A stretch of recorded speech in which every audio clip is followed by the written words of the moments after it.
we learned about probability, right? How to assign probabilities to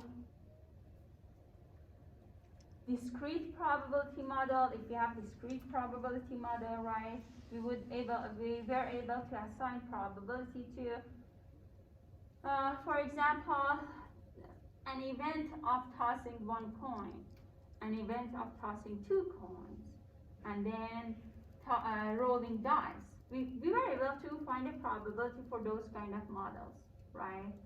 And then last part of chapter 12, we talked about continuous probability model.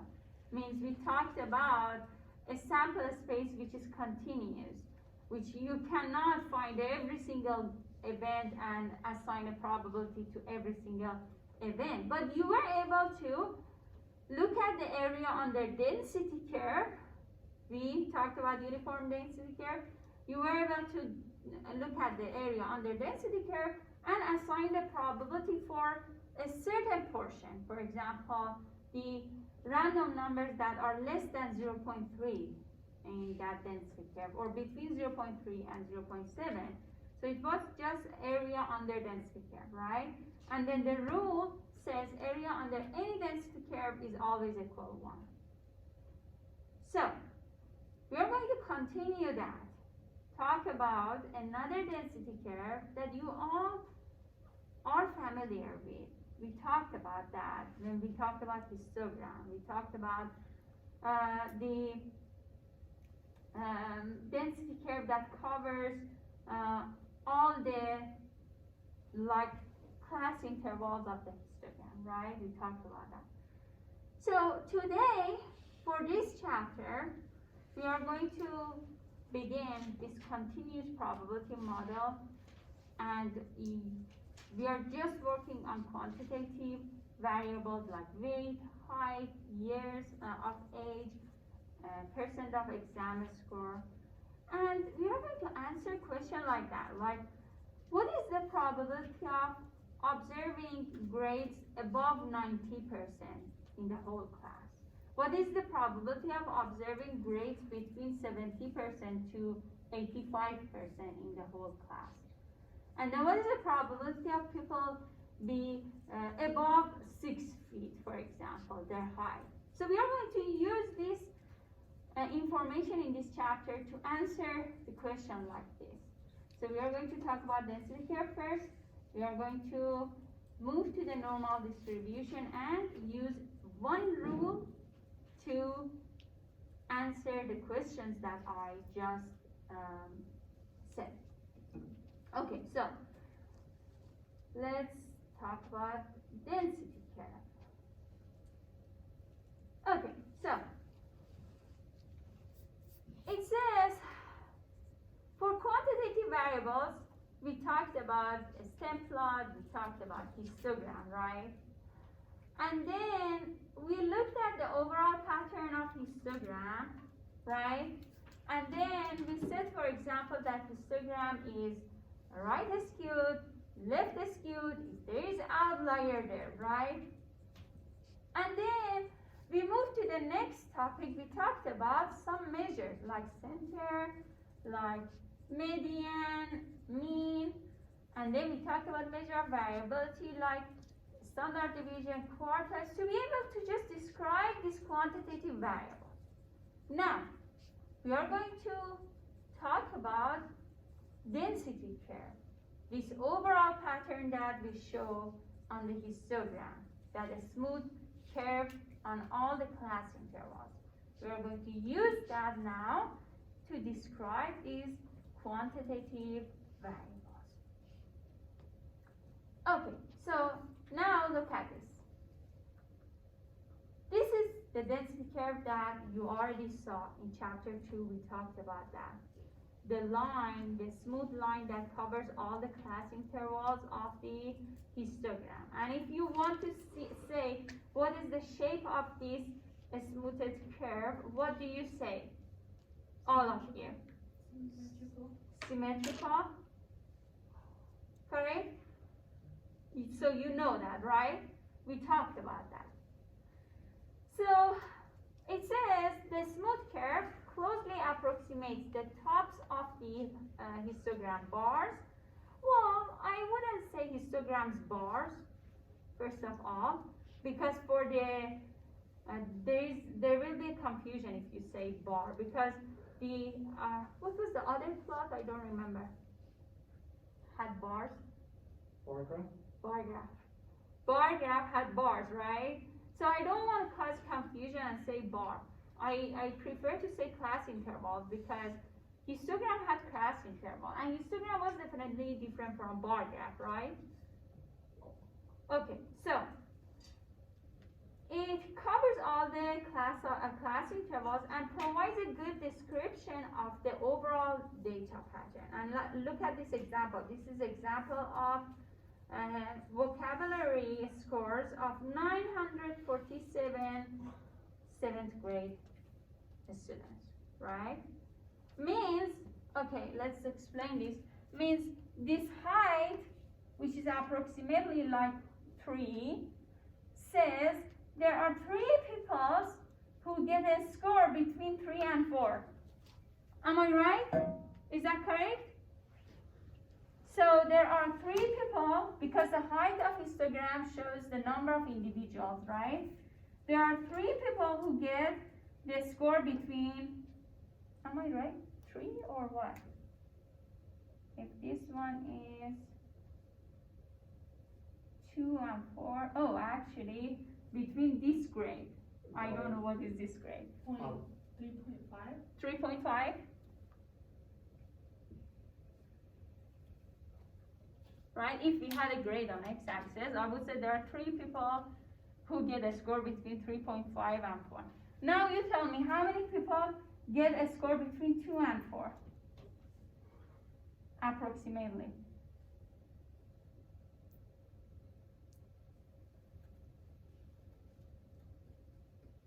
Five? Almost 4 and 5, right? 4 or 5, right? 5 people. Almost, right? Yeah. So it is because of the number of bins, number of class intervals. If they make it like more class intervals, then everything will be very, very approximate if you want to choose a certain class intervals and say how many people are in there. But you get the idea, right? Because height of each of these class intervals shows the number of people, and then on the x-axis you have the score. Okay, so now look at this one. This is the same, I think, yeah, same example of all those students who have their vocabulary scores, right, on the x-axis. It shows a shaded area, which is like yellow, on the left side of this score. So what that means, if I say on the left side of 6, means this area, all these bins here, are those students who get grade less than 6. Am I right? Is this correct? Do you get this? Is that clear? All these people here in this class intervals get grade less than 6. So now if we want to be more like precise and use this density curve in a proper way, we say the area under this density curve on the left side of 6, all this area under density curve will give you the proportion of students or probability of students who get a score less than 6. And then all this area under density curve, so this is the purpose of density curve. It makes the probability, finding the probability easy for you. All this area under density curve, and on the right side of 6 tells you the proportion of a student who get a score above 6 in this exam. And then now I want to refresh your memory. What is the area under this curve and above the x-axis?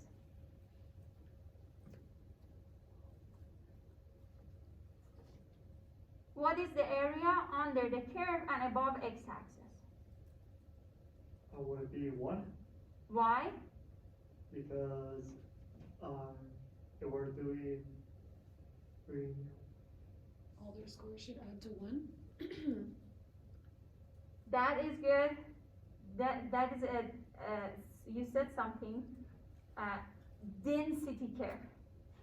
So the area under density curve, I repeated over and over, is always equal to 1.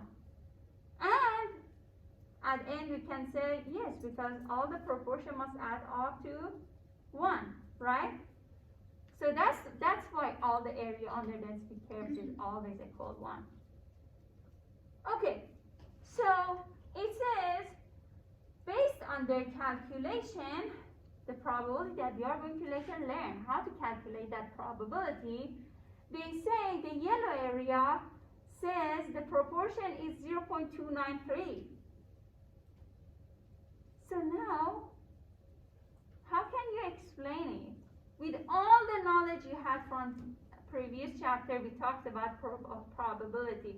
How you can put that in a sentence, in a word, to explain to me what this 0.293 means based on this information you have, based on all the knowledge of probability so far you have. How do you explain it to me? In your own word.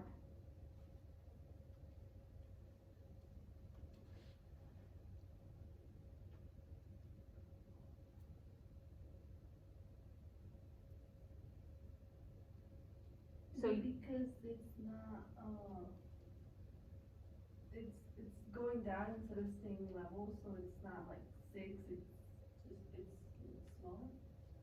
So what I meant is, okay, you are looking at this yellow area.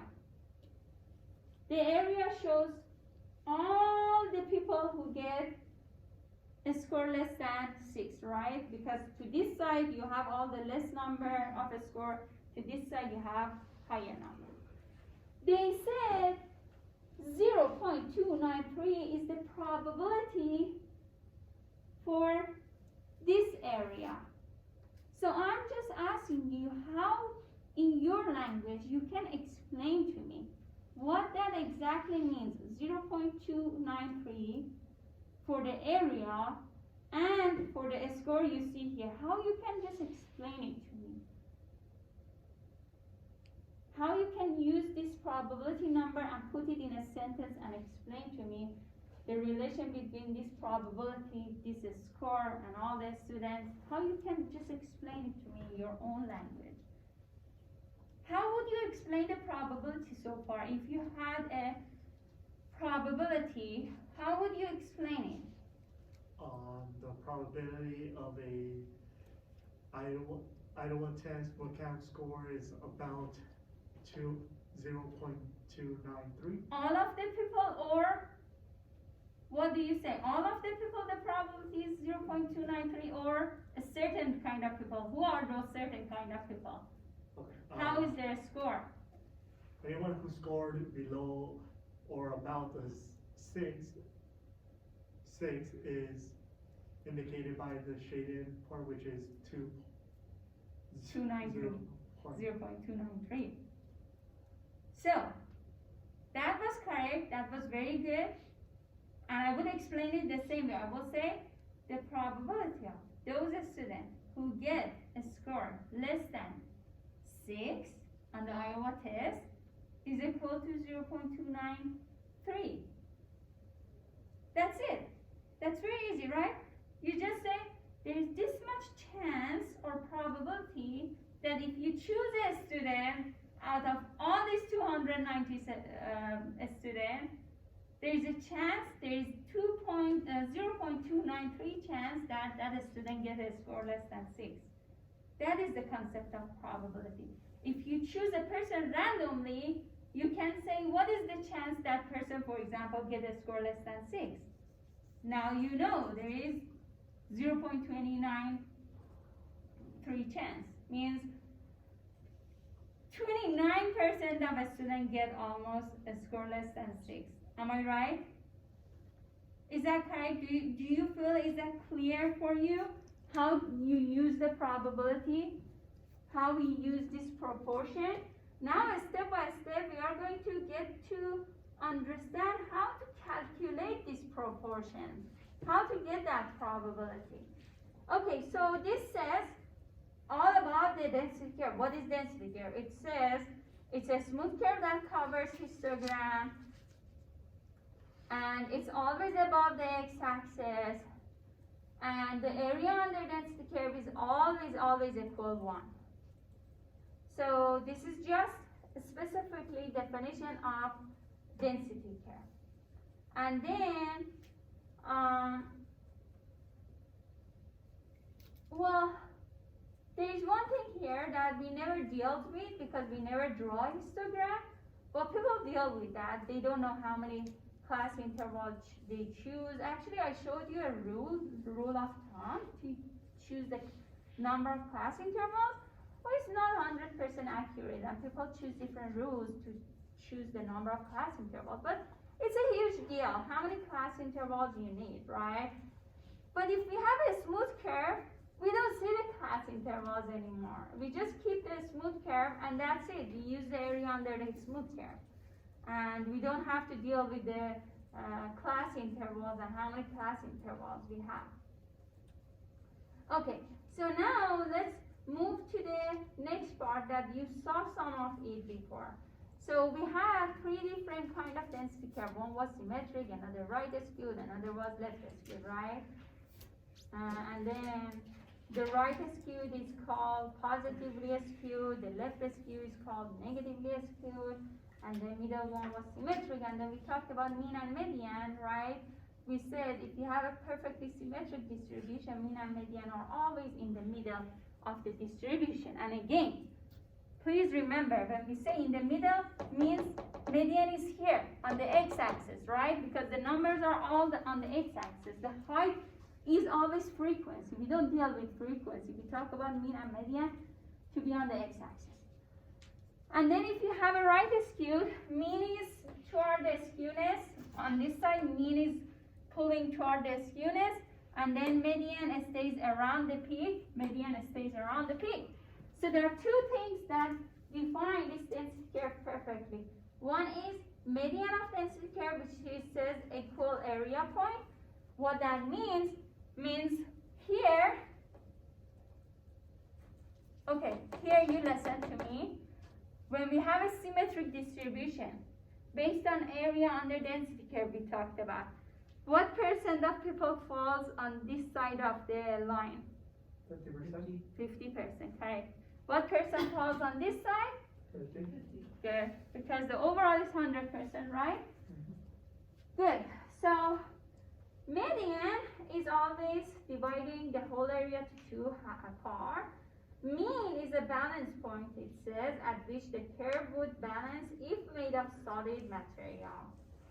Okay, so the last thing about the density curve that I want to talk about is how we show some of the measures that we so far talked about. We talked about mean, and so far we showed the mean with x bar, we showed the standard deviation with s, right?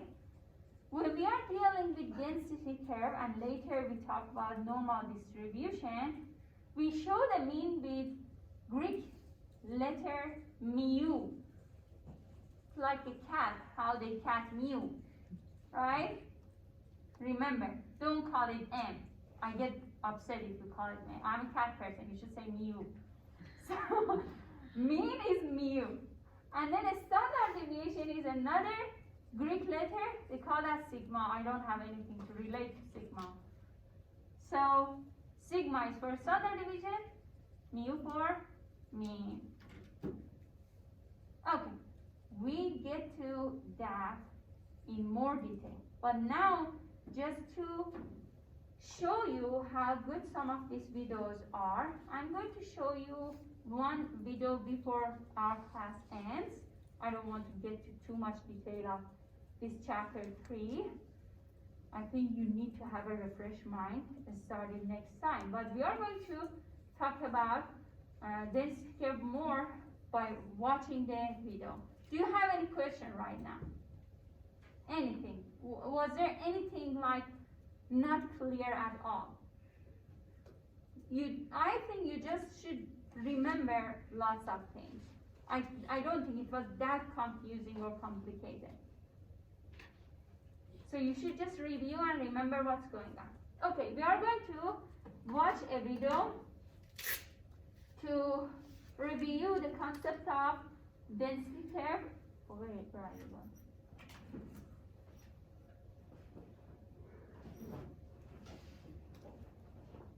And then after that, I will let you go.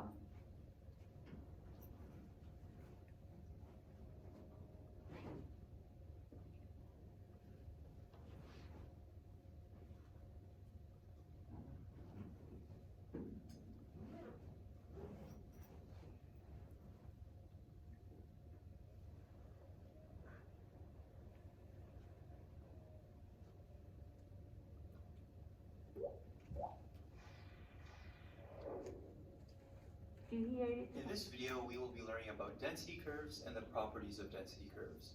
But before we talk about this, we have to do a bit of review. Let's say we have a room of 20 people, and we record each of their weights. Then, we take this information and create a histogram. Recall with any histogram, we can transform a regular frequency distribution into a relative frequency distribution. The only difference between these two is that a regular frequency distribution tells us the number of people within a given interval, whereas a relative frequency distribution tells us the proportion or percentage of data values within that same interval. For example, there are 6 people that weigh between 100 and 110 pounds, but we can also say that 30% of the people in our data set weigh between 100 and 110 pounds. To convert a frequency distribution into a relative frequency distribution, we first needed to know the total number of individuals we were working with. In this example, we are working with a total of 20 people. Next, we needed to determine the proportion of individuals in each interval. We did that by dividing the number of people in each interval by the total amount of people. This gave us our relative frequency values. Now you know that you have done this entire conversion process correctly if you add up the relative frequencies of each interval and they add up to 1. The total area of any frequency distribution is always equal to 1 or 100%. So what is a density curve anyways, and where does it come from? A density curve is just the curve that helps us visualize the overall shape of a distribution. If we take the histogram we just worked with, and if we draw a curve around its distribution, we have essentially made a density curve. This can be done with any type of histogram, with any shape, and with any form. And like a relative frequency distribution, density curves always have an area that is equal to 1 or 100%. Now you might be wondering, what's the point of a density curve anyways? Why don't we just stick to using histograms? Well, density curves have a few advantages over histograms. First of all, density curves give us an idealized picture of a population or data set without considering irregularities and outliers. Because of this, it really gives us a great overall picture of the actual distribution and its tendencies. Secondly, the picture of a histogram really depends on how many intervals you have. The more intervals you have, the better you can see the distribution of the data. But with a density curve, you are not limited by the number of intervals there are, and you can actually have an infinite amount of intervals. And third, a smooth curve is generally easier to work with than a histogram, especially when you are working with very large populations. Now, the use of density curves becomes more practical the larger your population is. If we made a histogram from data we collected from 50 people and drew a density curve over it, we have a lot of missing gaps. And because of that, our density curve can be inaccurate. Now imagine if we had a population of 100,000 people instead of 50. Because our population is so big, we can continuously reduce the length of each interval we have until we end up with so many intervals that we essentially end up with a histogram that can be accurately represented by a density curve. This is why density curves are so valuable. They aren't limited by these intervals, and they can be very useful when working with very large populations. We can also use density curves to make approximations. For example, if we have a density curve that represented the test scores of 1 million people, by looking at the curve, we can say that half of the people scored over 60 on this test. We can also say that a large majority of students scored between 50 and 70 because there's a lot of area contained within this region. We can also say that only a few students did very well on this test because there's only a small amount of area contained within the upper tail region of the curve. You'll know how to calculate these exact areas in an upcoming video. But now that you know what a density curve is, we have to go over some very important rules for having a valid density curve. In other words, we'll have to talk about the properties of a density curve. The first rule is that a density curve must lie on or above the horizontal axis. Density curves that are drawn along the y-axis or ones that dip below the x-axis are invalid. A density curve has to sit on the x-axis in order to be valid. The second rule is that the total area under the curve is always equal to 1. Now if I said that the total area was equal to 5, 12, 70, or any number other than 1, then I do not have a valid density curve. However, if I said that the total area was equal to 1 or 100%, then I do have a valid density curve. This is a very important fact, and it's one worth remembering. Density curves come in many different shapes and sizes. Some are well known mathematically and others aren't. Each type of density curve has its own name. A common density curve you might encounter is the uniform distribution. It is called this because each interval has the same frequency of data values and is uniform throughout the entire data set. We also have the triangular distribution, and it's called this because, well, it looks like a triangle. And most importantly, we have the normal distribution, also known as the bell curve. In statistics, this is the most important density curve that you should familiarize yourself with. We'll be talking a lot about this curve in the upcoming videos, but for now, it's very important that you understand the concept of density curves. So let's do some practice questions. Feel free to pause the video at any point so you can try these questions for yourself. Question number 1. For the density curve below, approximately what percentage of people weigh exactly 150 pounds? Exactly 150 pounds. 0.2. Exactly. It says exactly 150 pounds. Means you draw a line and you have just line. It doesn't say above 150 pounds or below 150 pounds. It says exactly here. I was just saying, would it be the relative frequency that's on the side? So you thought about that. Now actually he will explain about that too. But no, it will not be. So if it was above 150, if it was below 150, we would calculate the area. But now, which is just one line, many people look at the height of line and they will say 0.2. But actually no, we always should look at the area.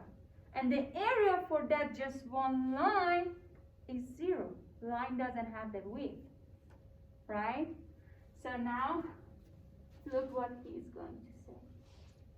Somebody ask for the percentage? A common mistake that students make in these types of questions is they see 150 on the graph. They draw a line and then they see that it lines up with 0.20.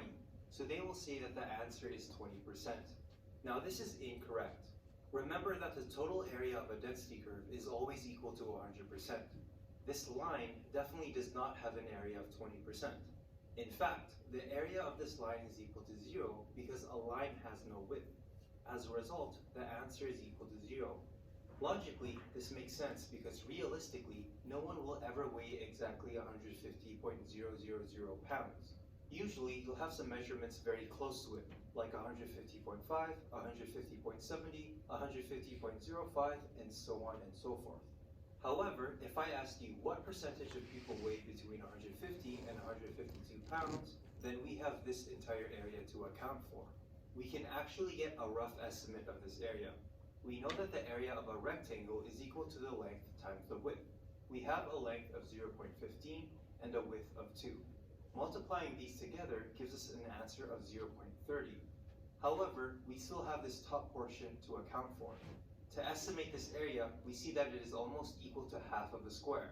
The area of a square is equal to its length times its width, which is equal to 0.05 times 2, which gives us 0.1.